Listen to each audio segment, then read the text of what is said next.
Okay. Got puffy eyes. What's that? I've What'd you got say? puffy eyes. Oh, I know a Korean product that can fix your puffy eyes. Yeah. What day is it? It is here. It's Wednesday, the 28th of October. And in Adelaide, it's Thursday, the 29th of October. And Nick Bishop interviewing John Bishop, chapter number 3, The Life of JNB.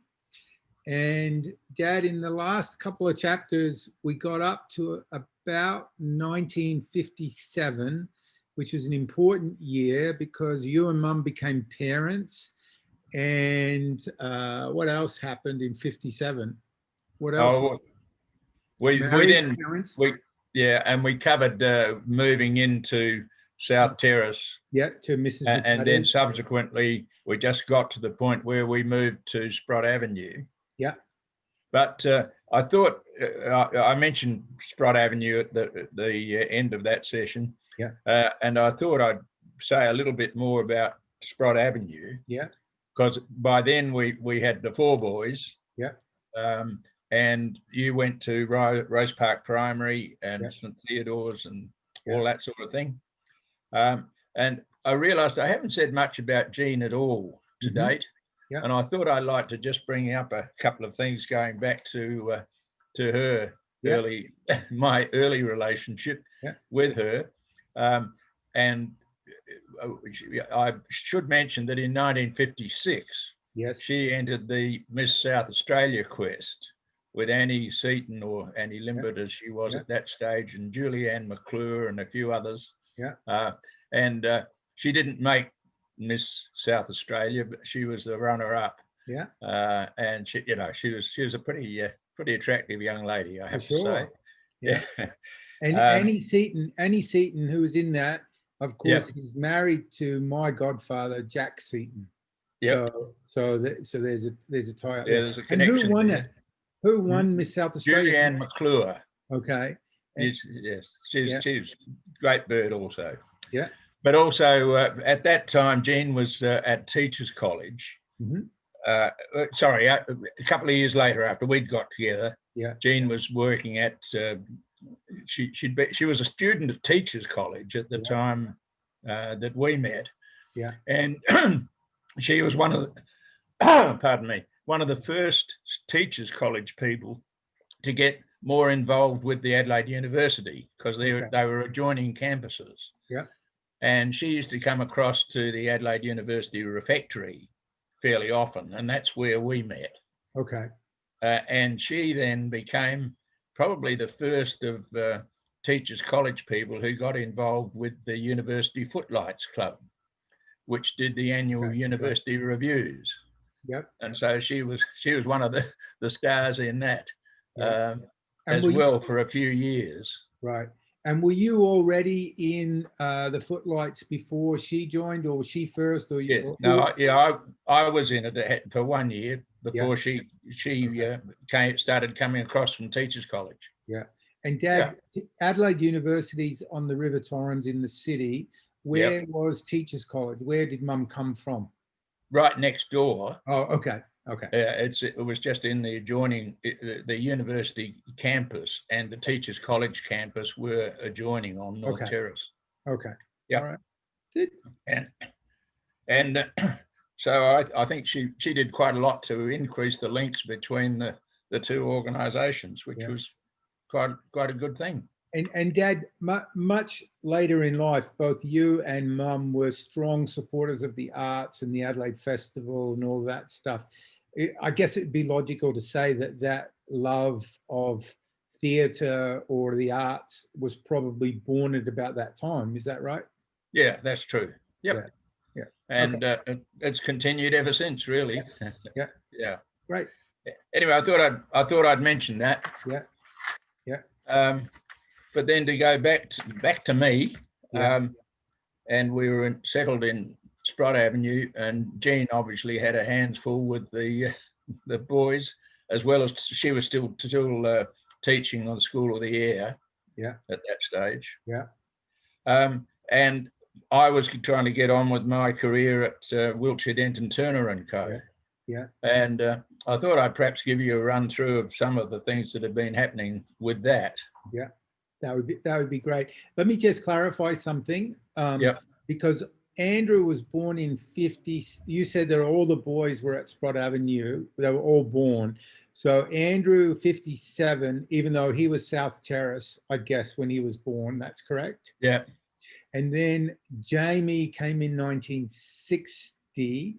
I Yep. was in 61, and David was January of 64. Yeah. So by 64, you had 4 kids in the house. And that's when we moved into Sprott Avenue. Okay. Yep. Okay. And I have to say that with Sprott Avenue, that was a pretty big purchase. And one factor that made it possible was the fact that in the office where I was a couple of years earlier, we'd all taken up some shares in a company called Poseidon. And the various employees and partners of the firm, we didn't have a profession. I think we were doing the tax work for them, not anything else. Yeah. And it was a big mining company. Right. And we got 1,000 shares each. I think they were 10-cent shares or something like that. Yeah. But subsequently, Poseidon hit some massive fines, and the share price went through the roof. Yeah. And I remember I was able to sell, I think it was probably 10 shares, and generated enough to bridge the gap and make it possible to have a look at Sprott Avenue. Oh, wow. Okay. So it was quite a lot of money. Yeah. And Dad, if it's possible, would there be an equivalent sort of share? It's a bit like you bought Google at $1, or is there any sort of relative company that has recently had the success that Poseidon had, or is that too difficult to?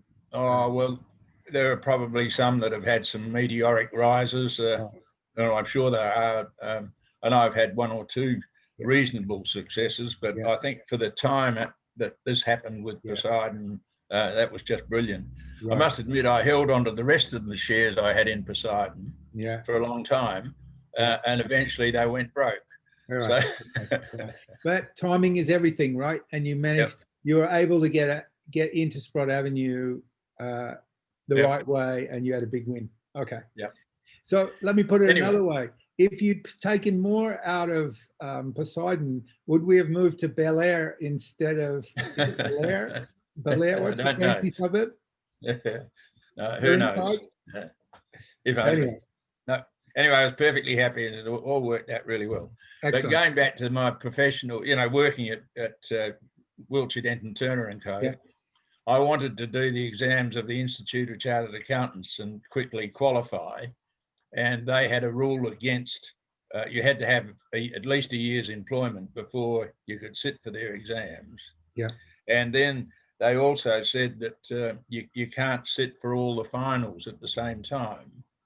And I said, well, why not? And they said, well, nobody's done it. So that, it's all very exhausting and all that sort of thing. But I did say, well, no skin off your nose if I fail. I'd like to do all 4 as soon as I'm able to sit for them. And so eventually they said, well, you can do that. And as it turned out, I got the first 3 results just normal and passed, and waited, and there was a fortnight's delay, and eventually I got the 4th one, and I'd passed that as well. So Fantastic. I then said, well, now what do I do to actually get my membership? And they said, oh, well, you've got to have worked for more than a year. And I said, well, I have now worked for more than a year. Anyway, I got into the institute. And what one problem was that it seemed to me they really weren't ready to deal with people who were qualified through university, because they used to have it. They didn't have any. They ran their own examinations. Right. The institute did its own examinations. And I then got into the State Council and said, look, this is crazy. You've got to be more receptive for people who are university graduates. We've got to change the system. Yeah. And they said, well, how do you think you'd go about that? So I told them, and that went forward from South Australia, and that became the way that people then qualified. Fantastic. And a few years later, when I was on state and National Council, we adopted what was called the professional year concept, whereby people with university graduate with the technical qualifications could do this 1 year of professional experience before their admission to membership. Right. So I guess over time, through that, I've then finished up going on to the national board of the Institute of Chartered Accountants, and then subsequently finished up later on as the national president. Right. Partly, I found that if I found things weren't working, I'd try and do something about it. Right. Just about everything I was involved with, and that certainly is really apparent with the way the qualification, for instance, for chartered accountants changed over the period that I was there. And I have a clarifying question, and then I have a specific question. So the typical person joining the Institute was definitely not a graduate. They'd someone who'd been working for 2 or 3 or 4 or 5 or 10 years. Is that correct? Yeah. Right. And then they had to work in the accountant's office. Yeah. And they had study groups. Yeah. That they would, get to learn something, and then they had to sit for these 4 final examinations: one in law, one in tax, one in something else, and one in professional relations. And Dad, would the typical person taking those 4 exams take it over a series of 4 weeks or 2 years, or what? Because you took it clearly back to back, right? Yes. Yeah. But they would typically take them over the course of weeks or months or a couple of years? Years. Prior to that, it would be years before people qualified. Right, right. Okay. And then the second specific question, with this sort of change the game approach that you had, where you pushed the Institute from little old South Australia up to Sydney, and which is where I assume that it was headquartered. Yeah. Do you think that had any impact on you getting the gig to ultimately be the president of the Institute, or they didn't even really know or connect the dots? Or well, what happened was I was invited to join the State Council in South Australia. Yeah. And I went on there, and then I became a delegate for South Australia to the national body. Yeah. And then I got on some of the national subcommittees. Particularly one dealing with the qualification of incoming students and all that sort of thing. And then eventually I became the vice chairman of the national body. And then eventually I became the president. Okay. And when you became the president, you were quite young, correct? Yeah, I was 42, I think. Yeah. And I missed out by a month. There was somebody back in 1930 or something who was a month younger than me. But apart from that, I was one of the youngest. I think there's been some more younger ones since then, and I'm glad to see it, because at least the place is livening itself up. Yeah, and I remember, because let's face it, you're a handsome man, but you have not graced the cover of too many magazines in your life.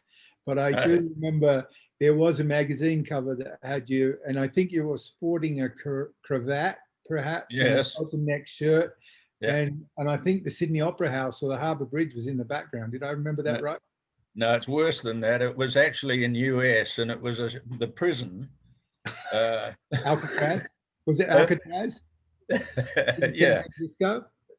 Had a photo that Jean took with Alcatraz in the background, and I thought that would be an appropriate thing. Yeah, exactly. So that was true. That's where all good accountants don't end, I guess. And just a few things that occurred while I was there. In 1975, I was asked to become the keynote speaker on behalf of Australia in India for what they called the first Commonwealth Conference of Accountants internationally.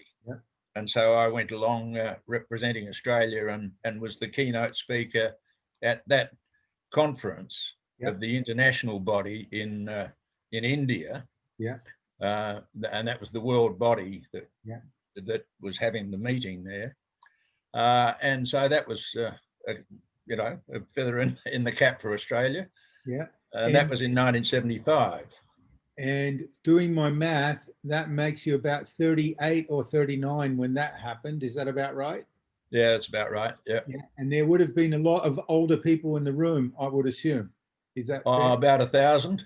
Yeah, but not was a the huge- age of 1,000, but a It was lot a of huge conference. Yeah. but the bottom line is you're a very young achiever in the accounting game, Yeah. whether it I was was. your exam or Yeah. Yeah. And I subsequently became president of the Australian Institute in 1978. Yeah. So that's when I was 42. Right. Yeah. And then in 1980, a couple of years later, Yeah. I became the managing partner for the Adelaide practice, which, you know, I was still spending quite a lot of time on institute things. Yeah. And then in 1981, Mhm. I was appointed by Australia to become the Australian representative on the International Accounting Standards Committee, Yeah. which met 3 or 4 times in different places around the world. Yeah. And I did that for 3 years, from 1981 to 83. Yeah. And had a year off running the firm and doing all that sort of thing. And then in 1985, I was asked to represent Australia on the International Federation of Accountants, which is the other world body. One was based in London that did the technical side, and one was based in New York that did the sort of more professional side. Yeah. So I then did 3 years as Australian representative on IFAC, or the International Federation of Accountants. Yeah. And about 2 years later, the world bodies decided that they might be able to merge these two organisations and save a lot of money. Right. So they decided to set up an inquiry to decide what to do about that. And it turned out they said that it had to be an independent chairman. Mm-hmm. So somebody who had never been on the board, Yeah. or someone who had been on both bodies, if there was one. And I turned out to be the only one in the world who was that. So I got that one short straw to grab, and you grabbed. Yeah. So for the next couple of years, from 88 to 90 or thereabouts, I was off around the world quite often. Well, not often, but I probably made about 4 or 5 trips to countries like India and Canada and South Africa and various places on behalf of this world body inquiry. Yeah. And we finally lodged the report from the Bishop Working Party, as we were called. Right. And our recommendation was to stay apart, not join up. It didn't make sense. So that was an interesting period. So let me interrupt. And then, from a professional point of view, in 1989, our firm merged with a firm called Hungerford's nationally. Yes. And that meant the Adelaide office of Hungerford's and what was Pete Marwick in Adelaide joined up. And then the following year, there was a worldwide merger of Touche Ross and Pete Marwick. Yeah. And that meant that the firms in all around the world had to join up.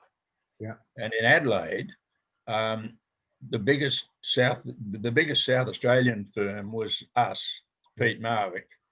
And I think it was 30 partners at that stage. Yeah.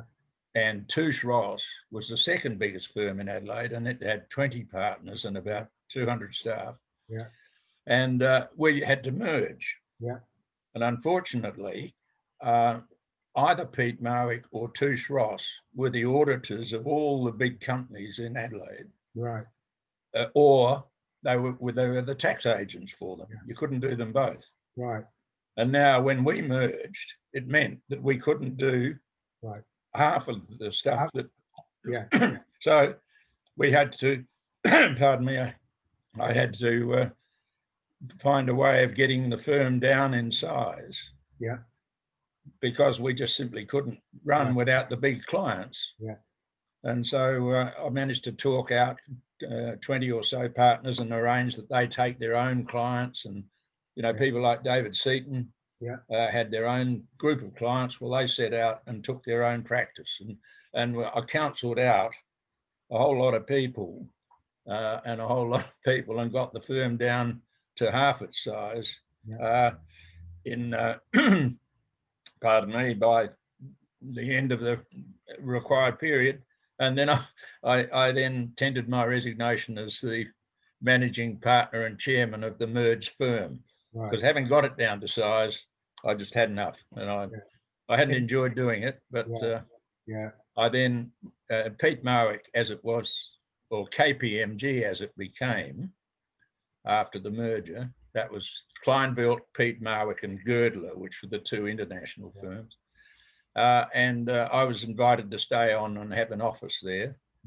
And then I started to get involved with a whole lot of formal appointments in Adelaide, things like the Festival of Arts, and there was an Office of Financial Supervision the government asked me to go on, and they had a housing development that I chaired, and I had quite a few things of honorary boards, like St Andrews Hospital and Flinders Medical Centre and the Queen Elizabeth Trust for Young Australians, and the Adelaide Festival, of course. I spent a lot of time with that, and that was an interesting period. Yeah, for sure. And then by the time I got to 2020, well, no, in 2020, I'd been admitted to the Hall of Fame, and I think that record is there.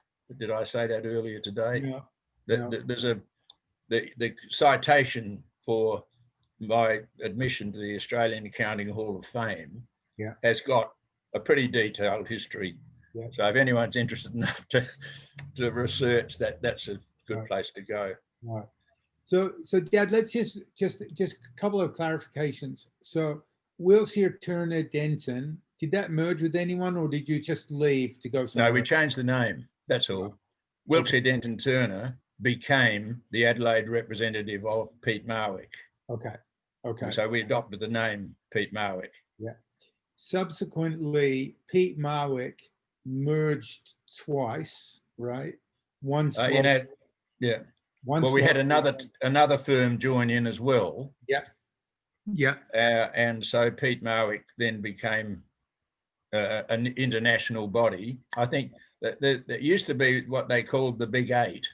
Right. It's now down to the Big Four, of which Pete Marwick is one of them. There's Price Waterhouse and Coopers and whatever. But it's fair to say that in terms of being employed by somebody on the outside, you only worked for one employer from when you were at university to when you retired. Is that correct? Yeah, effectively, as far as full-time employment. Even though it changed names. And how many years was that from university to when you formally retired? Oh, well, I retired in 1991. So I was 55 at that stage. And that was the end of, having got Pete Marwick established the way it had to be. I then retired from there, but they, as I said, they kept an office for me, which for the next 5 years I was able to operate from. Okay. But I wasn't doing anything for the firm for KPMG at that stage. Understood. And then the second question, so you would have to be one of the world's most traveling accountants. Seriously. Yeah, right? I'd covered a lot of ground. Right. And that, I would imagine, would have taken a let's call it what it is. Most people would think about the profession of accounting as being very boring. You would have to have had one of the least boring accounting careers, not just because of the travel, but by being on all those boards and trying to solve all of those issues. That would have been much more interesting than just going over someone's books, I would imagine. Yeah, it was terrific. It was great. Yeah. But also, I have to say that as a result of all the international travel, we've made some wonderful friends overseas. Probably one of the early ones who's great was in London. Where you'll know my great mate there, who had his own house Mr. Allen. Mike Allen. Yeah.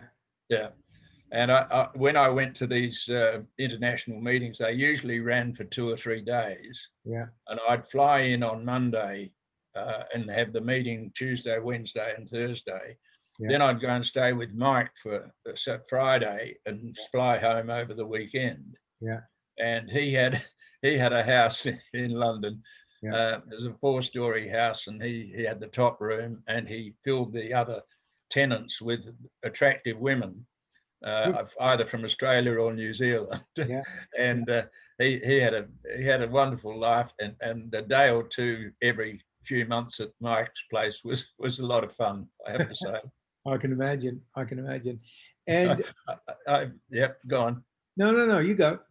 I was just going to say, and one of his women, and I'll think of her name in a minute, she was on the first floor, and apparently there was someone in the street who had a very bad car.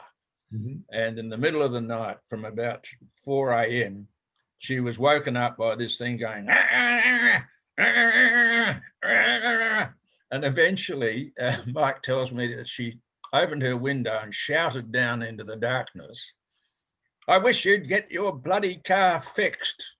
And there was sort of applause from other people's building. And this voice came back and said, "You're only picking on me because I am black. I cannot afford a good car. I work for British Rail. I'm sorry, but I cannot get a better car." And Bev shouted down into the darkness, "I don't care if you're bloody orange. Get your car fixed." And the applause broke out again. That's funny. That's funny. Oh, dear. But we had some funny times with Mike, I have to say. Yeah. And Gene occasionally came with some of the trips that I could make a bit longer. Yeah. Gene came along as well. Yeah. I also was traveling from about 1988 and on, and I would suggest that some of the times you guys were able to visit me was assisted by what you were doing professionally as well. So, and I certainly appreciated you guys visiting us wherever we are, whether it was Madrid or Amsterdam or London or San Francisco or New York or Atlanta or wherever else. But anyway. We sometimes managed to catch up. Yeah, no, it was great. It was great. And so one thing that happened on a train somewhere with you, and it was in England, and I don't know where we were going or what we were doing, but you taught me how to play Sudoku, because I just was not familiar with Sudoku at all for whatever reason. And I must say, every time I play Sudoku, I do think of you. So thank you for that. No, it's a pleasure. I think I've forgotten how to play. I'll teach you. So, Dad, a couple of other things I think that happened around that time, and this, I may have got this wrong. Were you a candidate to go and work in Sydney at one stage? Yeah, fairly early in the piece. Right. And I was also, this is from when we were in Adelaide. Yeah. I was also asked the possibility of going to practice in Asia to represent the firm. Yeah. But I think the fact that I had 4 sons, or 4 kids, was a deterrent. Yeah. I said, look, I really don't think it makes sense for me to have to try and relocate while the boys are still all studying and all those things. And I mean, you've traveled a lot, you continue to travel, but any regrets about always living in Adelaide and not going somewhere for at least a couple of years to live, or no regrets at all? No, none at all. Right. I had, I had, as you know, a huge amount of traveling. Yeah. So frankly, it wouldn't have mattered where we were living. I don't think I would have been away a fair bit anyway. Yeah. Okay. And the school situation was great for the kids, as you know. Yes, for sure. Yeah. Yep. And anything. So I think we're good on the work stuff for now. Although there's one very, very important award that you didn't touch on, and I don't know what year that happened, and that's the Order of Australia Medal. Right. So do you want to talk about that for a second, please? Well, yes, I'm not even I'm not even sure when I received it. Yeah, I must know. that's okay. But what is it for people who But it don't know was. what it is? I mean, technically, there are three orders in Australia. There's the AC, which is the top dog, the AO, and the OAM. Yeah. And there's a lot of OAMs, and there are a lesser number of AOs, Yeah. and very few ACs. They're mainly ministers of parliament and so on. Yeah. But yes, I got an AO, and that was a great surprise and a very nice award. Yeah. And that was for service to accounting, I believe is that correct? Was based on service to the accounting profession. Okay. Nationally and internationally. Yeah. And given everything that you were describing before, that's what that was all for, right? Yeah. I mean, if you'd just been that led on to that. Yeah. Needless to say, I didn't have anything to do with it, but just got a surprise when I was invited to go along and collect it. And and the governor presented it to me in South Australia House. Yeah. And it's always, I think it's always published in the Sunday Mail as to who is the list of recipients or whatever. But when did you know in advance of that? About 3 weeks before, I got an approach from Canberra. Yeah. Saying that I had been nominated for an award. Yes. Did I have any objection to being presented? Yeah. And I'd said no. And at that stage, I had no idea what level it would be. I assumed it might be an OAM. Yeah. And I was pleasantly surprised when it became an AO. And did you only find out in the newspaper that what it actually? No. I got the day before. I got a confirmation saying that there was going to be a release. Right. Yeah. Excellent. And I'm delighted that only recently Andrew's wife, Liz, has been recognised as well. And she now has an OAM, which is great. Fantastic. For her service to the legal profession. Yeah. Fantastic. All right. Can we shift gears for a minute to still on housing? Okay, so Sprott Avenue, obviously important big purchase for the Bishop family, assisted by Poseidon. But then there was another big purchase, which was Marlborough Street, College Park. Well, that's the next thing to get onto, because College Park and Marlborough Street, that was a big part of our lives, all of us. Yeah. And I don't know whether you want to just have a little pause now for a moment. Yeah, sure. Just hang on one sec. Yep.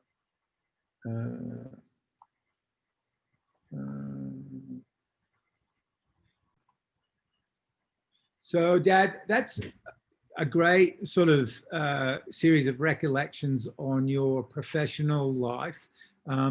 You know, pretty outstanding and very different and interesting sort of accounting life. I think that if you were a college counselor and you were sitting with young potential accountants and you said, well, let me tell you about my accounting career, I think that there'd be a lot more people that would join accounting rather than thinking about, you know, pencils and erasers and adding stuff up. Yeah, true.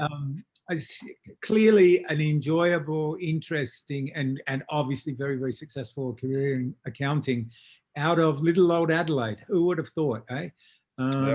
Yeah.